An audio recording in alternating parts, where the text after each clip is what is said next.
Today we're going to look at Elizabethan England and wealth. This idea comes under a bigger one, which is the idea of life in Elizabethan England. So that's kind of our big overarching theme here, also known as society in Elizabethan England. And when you look at life in Elizabethan England, you look at it under the umbrella of Elizabethan England as a golden age. We're going to get into a little bit more detail about what that is in just a moment. The two ways that I tackle this is I look at wealth and I look at poverty. So I'm going to take wealth today. We're not going to look at what causes the wealth. That's another lesson on explorers. We're going to look at how the wealth is presented. So first of all, let's look at this idea of the Golden Age.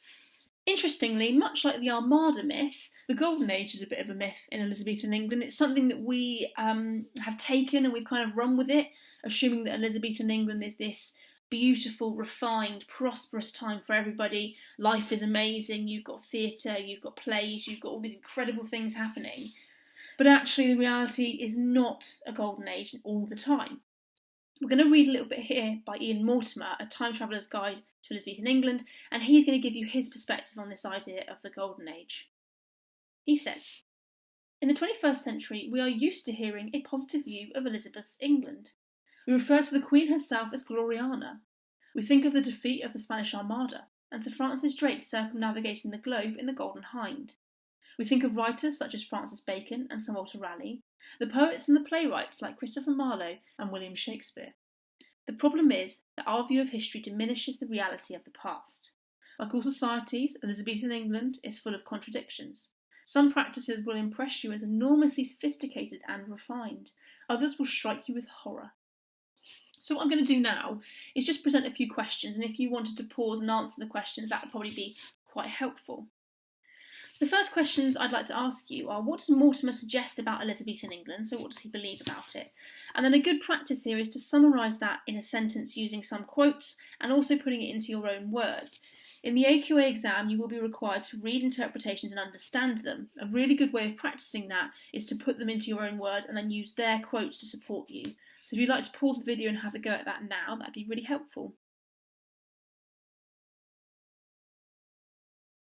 Okay. The next question is, how does this text help us understand Elizabethan society and the idea of the Golden Age? Again, if you'd like to pause, now would be a good time.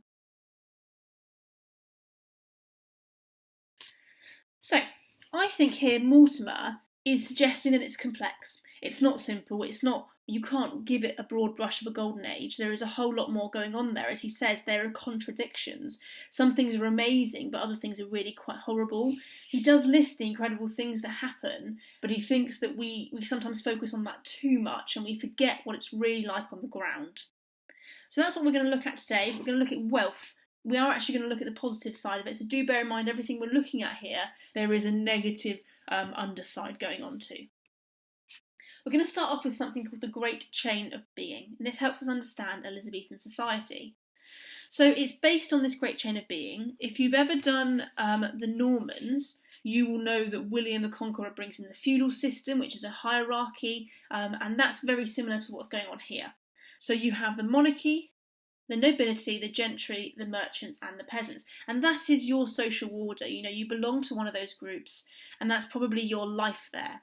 But what's really interesting about Elizabethan England, that contributes to this idea of the golden age with the wealth, is that the gentry, that middle group, really see a rise.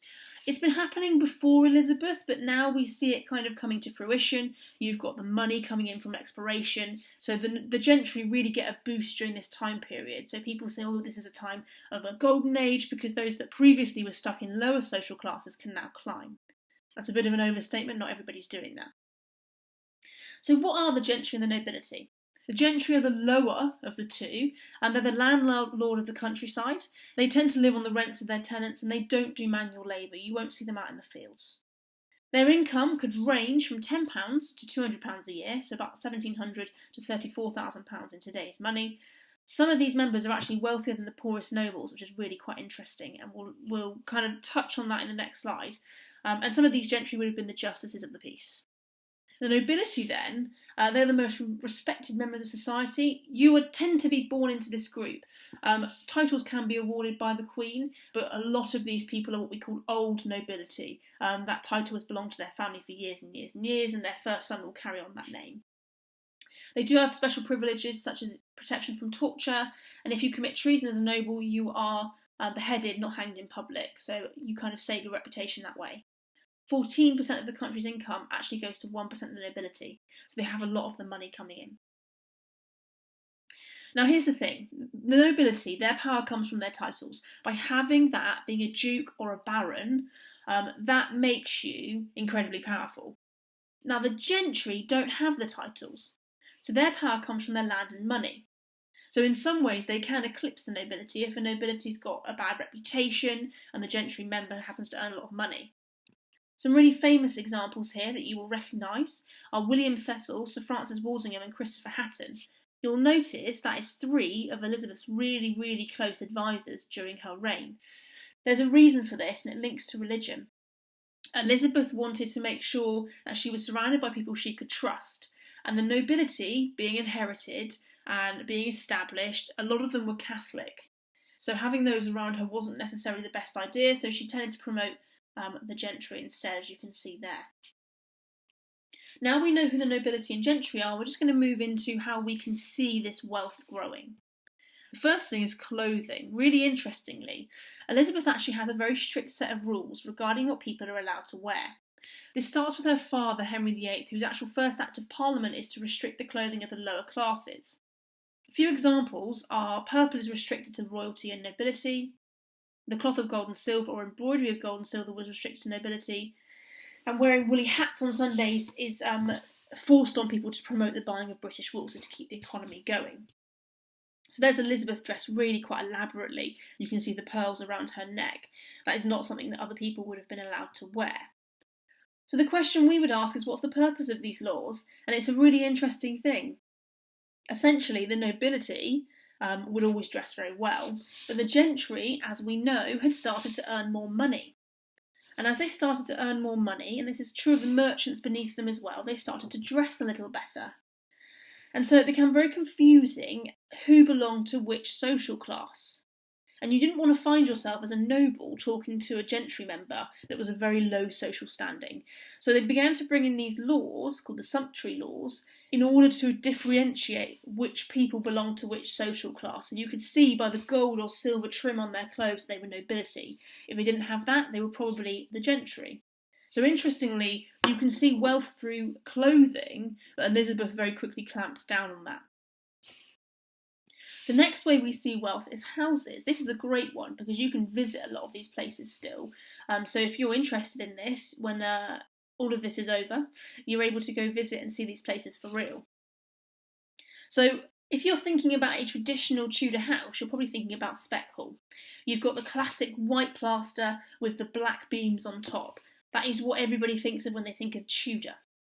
But when we get to Elizabethan England, we have a bit of a change. So Speckhall's in 1530, Elizabeth comes to the throne in 1558, and we see a difference in how these houses are being built. So a great example here is Hardwicke Hall. Built late into Elizabeth's reign for Elizabeth Talbot, the Countess of Shrewsbury, also known as Bess of Hardwicke. Hardwicke Hall is a fantastic example of the new trends sweeping Elizabethan England.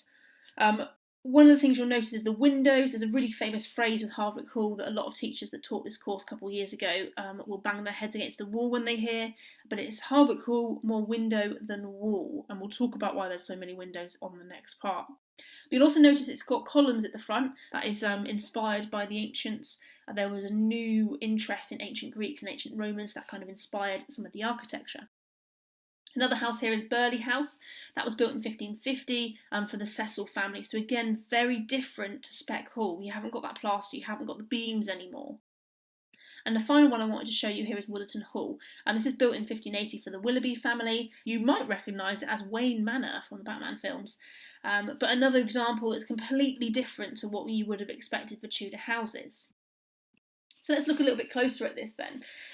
It's the idea of prodigy houses. It was a term for really big showy houses built mainly between 1570 and 1620, so Burghley House just misses out on that. Many of the grandest houses are built during Elizabeth's reign, and they kind of aided her when she went on progresses.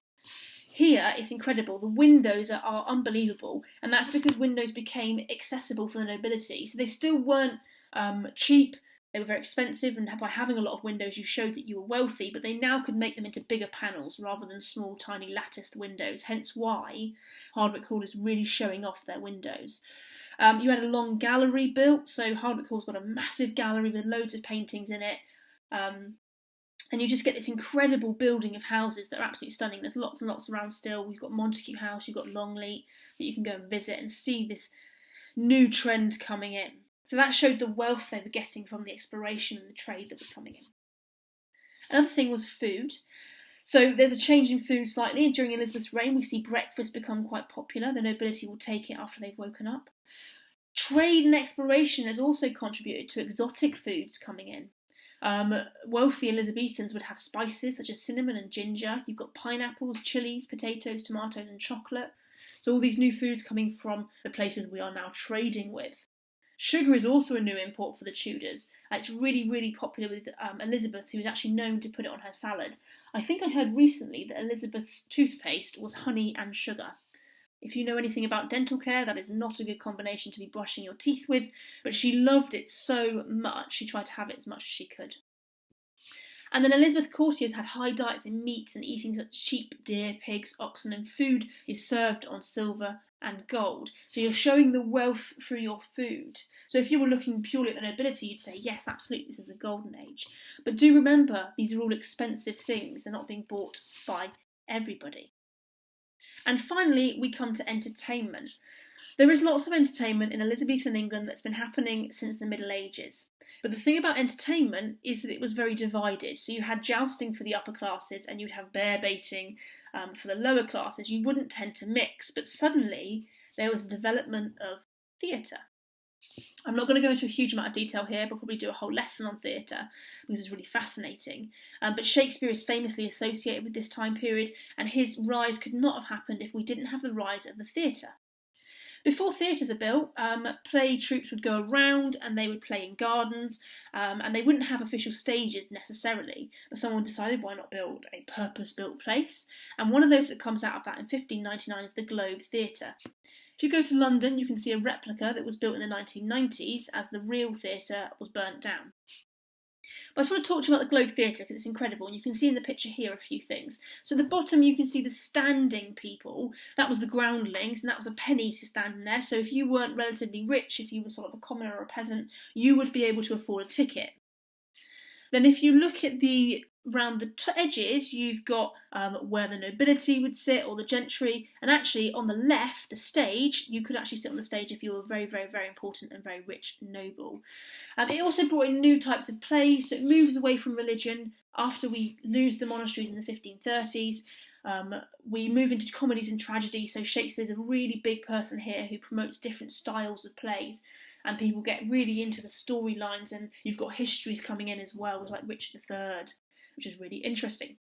Now, the key part to take away here is that it is entertainment for all. Everybody could go to the theatre, and then that's an argument for this golden age. You know, it's this incredible moment where everybody can come together. So that's kind of our key ways that we're seeing wealth in Elizabethan England. Always remember, there is that side that it's not happening.